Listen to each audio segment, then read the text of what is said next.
Hello, அனைவருக்கும் வணக்கம். இன்று பாண்டியன் ஸ்டோரில் என்ன நடக்குன்ட்டு பார்க்கலாமா? கதிர் சுபா பொண்ணை காரில் கூட்டிகிட்டு வர்றாப்புல. அந்த பொண்ணு காரில் ஏறிட்டு வர்றாங்க. நம்ம இப்போ மதுரைக்கு போகணும், அந்த ஃப்ரெண்ட்ஸுங்களெல்லாம் கூப்பிடணும், எப்போ கூப்பிட்றதுனே தெரியல. என்னொடனே அங்கே ஃப்ரெண்ட்ஸுங்கெல்லாம் அதெல்லாம் வருவாங்க, வா வா உனக்கு ஒரு ஒரு சர்ப்ரைஸ் இருக்குது, வா ஜாலியாக வா, என்ஜாய் பண்ணிகிட்டே போகலாம் அப்படின்னு சொல்லிட்டு அவன் சுபாவோட 2 ஃப்ரெண்ட்ஸும் சொல்லிகிட்ருக்குறாங்க. சரிண்ணா அப்போ கதிர்க்கு பாட்டு போட்டுட்ருக்குறான். சவுண்டு அதிகமாக வைக்கிறான். கதிர் கம்மியாக வைக்கிறான். அவனுடைய ஃப்ரெண்டு இது என்ன சவுண்டு கம்மியாக இருக்குதுன்னு சொல்லிட்டு அதிகமாக கூட்டி வைக்கிறான். உடனே கதிர் கேட்குறான், ஏங்க காது அடிக்குதில்ல, இவ்வளோ சவுண்ட்லாம் தேவையா, கம்மி பண்ணி வைங்க அப்படின்னு சொல்கிறான். என்ன ப்ரோ நீங்கள் எங்கே தானே, நீங்களும் சவுண்டு அதிகமாக வச்சு கேட்குறதுல எவ்வளோ சூப்பராக இருக்கும், கேளுங்கன்றாங்க.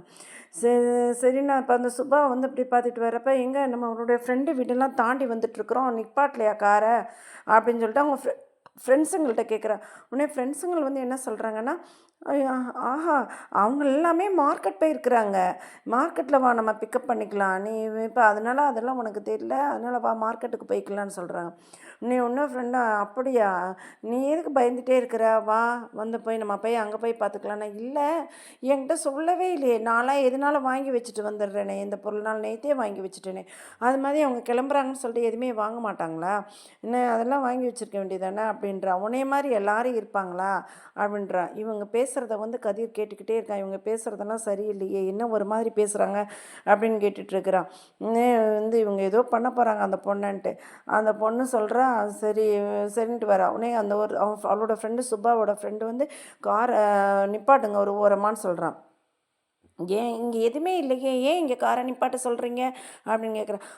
ப்ரோ நாங்கள் சொல்கிறத செய்யுங்க ப்ரோ, இங்கே காரை ஃபஸ்ட்டு நிப்பாட்டுங்க ப்ரோ ஒரு ஓரமாக அப்படின்னோடனே கதிரும் ஒரு ஓரமாக சரியாக அவங்க சொல்கிறத கேட்டாகணுமேனு காரை நிப்பாட்டுறான்.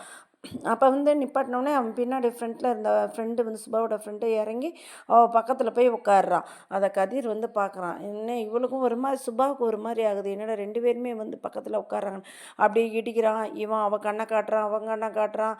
கதிர் கண்ணாடி வெளியே பார்க்குறான். இவங்க ஏதோ அந்த பொண்ணை செய்ய போகிறாங்க அப்படின்ற மாதிரி அவனுக்கு ஆயிடுச்சு.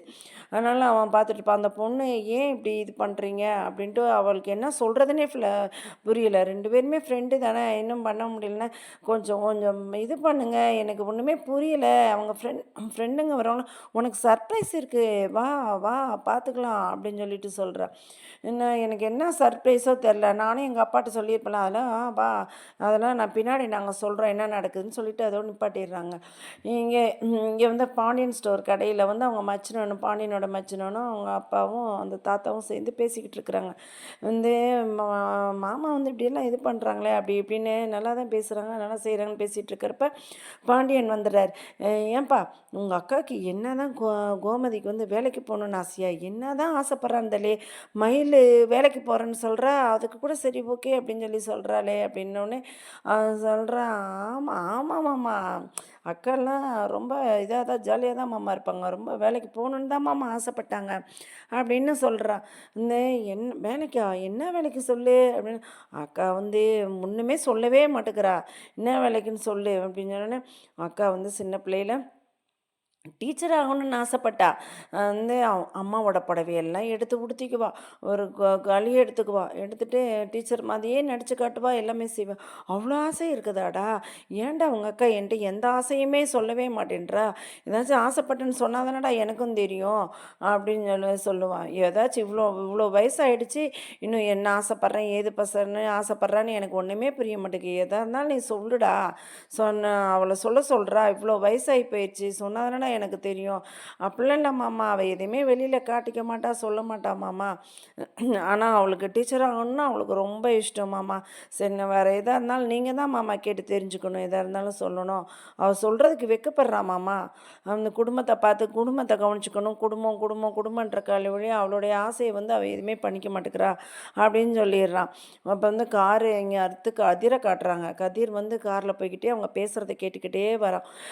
அவன் ஃப்ரெண்டு சொல்கிறான், நம்ம ம மதுரைக்கு இப்போ போகுது அந்த பொண்ணுங்க இப்போ எங்கே தான் ஏறாமல் வந்துட்டே இருக்காங்க, இப்போ நம்ம எங்கே தான் போயிட்டுருக்குறோம் அப்படின்னு சொல்லி கேட்குறா.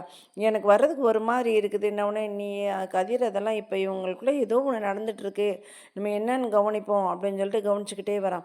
அவங்க 2 பேரும் என்ன சொல்கிறாங்க, கொடைக்கானல் நம்ம போகலாம், 2 நாள் தங்கிட்டு வரலான்றாங்க. அப்படிலாம் வர முடியாது, கொடைக்கானலுக்குலாம் வர முடியாது, மதுரைக்கு தானே போகிறேன்னு சொன்னால் அந்த ஃப்ரெண்ட்ஸுங்கெல்லாம் எங்கே அப்படின்னு சொல்லி கேட்குறான்.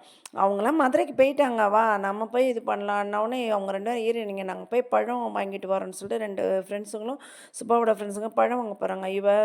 ஐயோ எனக்கு இப்படின்னு தெரிஞ்சால் நான் வீட்டுக்கே போயிட்டுருப்பேனே, நான் ஏன் இப்படி வந்தேன் எனக்கு தெரியலையே, எனக்கு பயமாக இருக்கே, எங்கள் அப்பாட்ட ஒரு நாள் தானே நான் கேட்டேன், எனக்கு எனக்கு இப்போ வீட்டில் விட்டா கூட நல்லா இருக்கும்னோடனே கதிர் கேட்குறான், ஏங்க உங்களுக்கு ஏதாச்சும் பிரச்சனையாங்க, பிரச்சனைன்னா கொஞ்சம் சொல்லுங்கள், என்ன ஏதுன்னு சொல்லுங்கள், அதை பார்த்துக்கலாம் அப்படின்னு சொல்லி சொல்கிறான். இவங்க 2 பேரும் இங்கே இந்த திட்டு பசங்க 2 பேரும் இங்கே பழம் வாங்கிட்டு, வாடா நம்ம நல்லா இன்றைக்கி என்ஜாய் பண்ணலாம்டா, 2 நாள் அங்கே தங்கிக்கலாம்டா அப்படின்னு சொல்கிறாங்க. காரை கதவை தந்து ஏறுறாங்க. ஏன் நீ எந்த பிரச்சனையாக இருந்தாலும் நான் பார்த்துக்கிறேன், உங்களை சேஃபாக வீட்டில் சேர்க்கறது என்னுடைய பொறுப்புன்னு கதிர் சொல்கிறான். இவங்க 2 பேரும் ஒரு மாதிரியே ஏறிக்கிட்டு அந்த பொண்ணை வந்து இடிக்கிறாங்க, அப்படி பண்ணுறாங்க, இப்படி செய்கிறாங்க. அந்த பொண்ணு ஒரு மாதிரி நெளிஞ்சிக்கிட்டு இருக்கு, அவளுக்கு அழுகழுகையாக வருது. ஆனால் கதிர் வந்து நம்ம எப்படியாச்சும் அந்த பொண்ணை காப்பாற்றி ஆகணும், ஏதாச்சும் செய்யணும், அவள் வீட்டுக்கு போயே ஆகணும், அவளை வீட்டில் விட்டுருவோம் அப்படிங்கிற மாதிரி நினைக்கிறாங்க.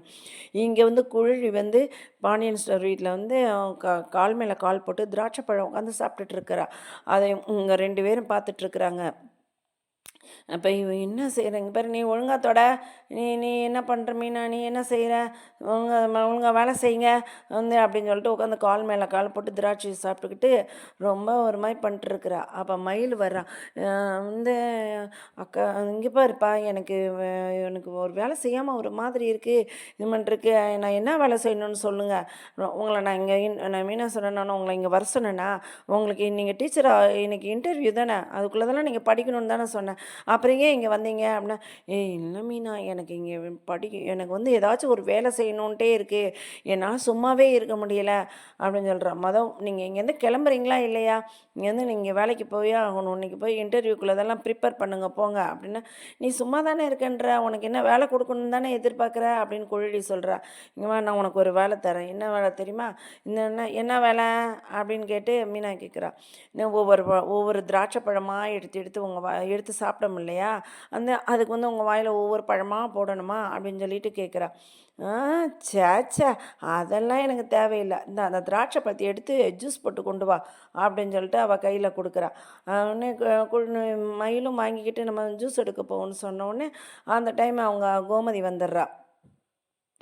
அவன் கோமதி வர்றதுக்கு முன்னாடி அந்த சேரை தொட்டு பார்க்குறேன், நீங்கள் 2 பேரும் என்ன சும்மா இருக்கிறீங்க, இங்கே பாரு 1/2 மணி நேரமாக துடைக்கிறீங்க, ஆனால் அந்த சேரில் பாரு எவ்வளோ டஸ்ட் இருக்குன்னு சொல்லிட்டு அப்படின்னோடனே அப்போ கோமதி வந்து மயிலை இழுத்துட்டு திராட்சை பழத்தோடு எடுத்துகிட்டு வரா. என்ன உனக்கு ரொம்ப திமிராகி போச்சா, இது கால் மேலே காலை போட்டு அப்படி பண்ணுவியா, வந்து ஜூஸ் எடுத்து தர சொல்வியா, அவன் இன்னைக்கு இன்டர்வியூ வேணாமா, வேலைக்கு போக வேணாமா, நீ ஆட்டுக்கு ஜூஸ் எடுத்து கூட அதை எடுத்து கூடன்னு சொல்லிக்கிட்டு இருக்கிற, வந்து உன் வேலை ஏதோ அதை பாரு, நீங்கள் இங்கே இருந்து நீ எதுவுமே செய்ய மாட்டேங்கிற மாதிரி உங்கள் வீட்டுக்கு போ அப்படின்னு சொல்லிட்டு சொல்கிறான். இங்கே இருந்துக்கிட்டு நீ இருந்தேன்னா என் மருமக எல்லாமே கெட்டு போயிடுவாங்க, நீ இல்லாத வேலையெல்லாம் நீ பண்ணுற, என்ன வேலை செய்கிற, உன் வீட்டில் போய் அந்த வேலையெல்லாம் காட்டு, நீ எப்படிப்பட்டவ என்ன ஏதுன்னு தெரியும், நல்லா தெரியும், நீ உன் மாமனார் மாமியார்கிட்ட நான் எவ்வளோ கொடுமைப்படுத்திட்டு வந்திருக்க, நீனு அவங்க அவ்வளோ நல்லவங்க, நீ வந்து ஒழுங்காகவே கிடையாது, அவ்வளோ இது பண்ணிக்கிட்டு இருக்கிற, இங்கே வந்து எல்லாத்தையும் ஆட்டி படிச்சிட்ருக்கேன்னு மீனா நினைக்கிறேன், அம்மாத்தான் இப்படியெல்லாம் பேசுவாங்களா அப்படின்னு சொல்லி பார்க்குறான்.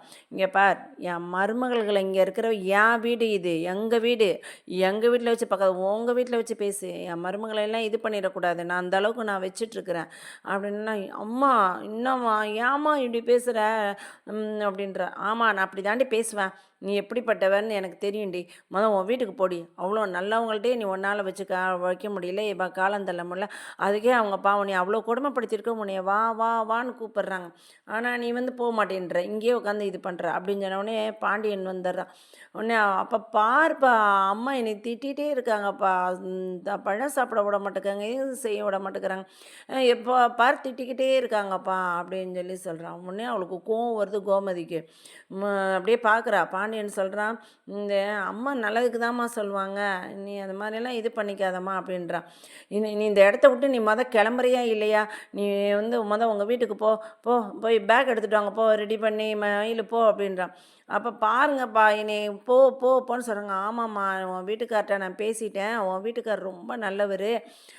அவர் சொல்கிறத கேளும்மா. நீ உன்னை எவ்வளோ தூரத்துக்கு நீ கொடுமைப்படுத்தி உன்னை அனுசரித்து மாப்பிள்ளை கூப்பிட வர்றாருன்னா, அப்போ அவங்க எவ்வளோ நல்லவங்களா இருப்பாங்க அப்படின்ற. உடனே அவங்க வந்து, "அப்பா நான் போமாட்டேன், நான் போமாட்டேன்." "நீ இப்போ போகல உன்னை ஒரே வெளுத்து தள்ளிடுவேன். நீ இப்போ போயே ஆகணும். இன்னைக்கு நான் போக முடியாது. என்ன செய்வீங்க? நீ போய் தான் ஆகணும். நீ போகலன்னு அப்புறம் பாரு." அப்படின்றாங்க. உன்னைய வச்சுட்டு இந்த வீட்லலாம் என்னால் பண்ண முடியல அப்பா. எனக்கு இன்னைக்கு வீட்டை விட்டு கிளம்புனா தான் எனக்கு நல்லா இருக்கும்னு அதை பாண்டியன் பார்க்குறான். அம்மா சொல்கிறது நல்லா தானடா கண்ணு, நீ கிளம்புப்பா, இங்கே இருக்காதப்பா, மாப்பிள்ளை வந்துருவாருப்பா, தப்பாக எடுத்துக்கப்பா. அப்பா வேணாம்ப்பா, இனி ஒரேடியாக வீட்டுக்கு அனுப்பணும்னு அனுப்பாதீங்கப்பா, அதெல்லாம் செய்யாதீங்கப்பா, நான் தயவுசெய்து சொல்கிறேன், நான் இங்கேயே இருக்கிறேன்ப்பான்றான். இல்லைம்மா பாவம்மா, நீ நீ உன் குணத்துக்கெல்லாம் அவங்கெல்லாம் இவ்வளோ தூரத்துக்கு உன்னை அடித்து துரத்தியிருக்கணும், உன்னை வேண்டான்னு சொல்லியிருக்கணும், இவ்வளோ நீ அவங்கள கொடுமைப்படுத்தி உன்னை வான்னு கூப்பிட்றாங்கன்னா அப்போ அவங்க எவ்வளோ நல்லவங்களா இருப்பாங்க. நீ நீ கொஞ்சம் அனுசரித்து போம்மா, இது மாதிரிலாம் பிடிவாதம் பண்ணாதம்மா, நம்ம வீட்டில் நடக்கிற மாதிரியே செய்யாதம்மா, எல்லாரும் ஓரளவுக்கு தான் தாழ்ந்து போவாங்க அப்படின்னு சொல்கிறான்.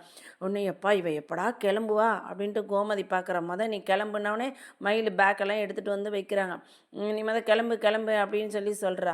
போக முடியாது, இப்போ என்ன செய்ய போகிறீங்க? பேக் நான் சரவணா இவளை கூட்டிகிட்டு போய் வெளில பேக் எடுத்து இதில் வச்சுட்டு வாடா, இவளை கிளப்பிவிட முடியாது, என்ன செய்ய போகிறீங்க அப்படின்னு சொல்கிறா. இப்போ போகலை பாரு, நீ என்னை எப்பயுமே வரக்கூடாதுன்னு நீ சொல்கிறியா? உன்னைய நான் வர வேணான்னு சொல்லலை, நீ வா, அதெல்லாம் நான் இது பண்ணுறேன், ஆனால் நீ இப்போ கிளம்பி தான் ஆகணும் அப்படின்றான்.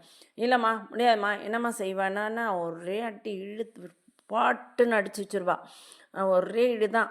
அதுக்கு வந்து கேட்குறாங்க, அம்மா அடித்தவுடனே அவளுக்கு ரொம்ப அழுகையாக வந்துருச்சு. என்னம்மா என்னை இப்படி அடிச்சிட்ட அப்படின்னோடனே, சரி சரி நான் கிளம்புறேன், நீ அடிக்காதம்மா அப்படின்னு சொல்கிறா.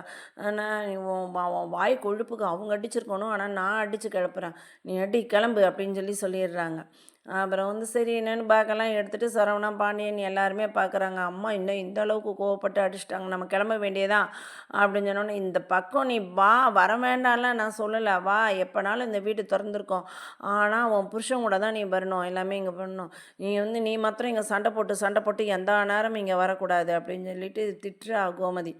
எல்லாரும் பார்க்குறாங்க, அத்தை இந்த இந்த மாதிரியெல்லாம் இருப்பாங்களா, இப்போ அவங்களோட குணத்தை நம்ம இப்போ தானே பார்க்குறோம். நான் அம்மா அம்மா நான் நீ கிளம்புடா அப்படின்றா.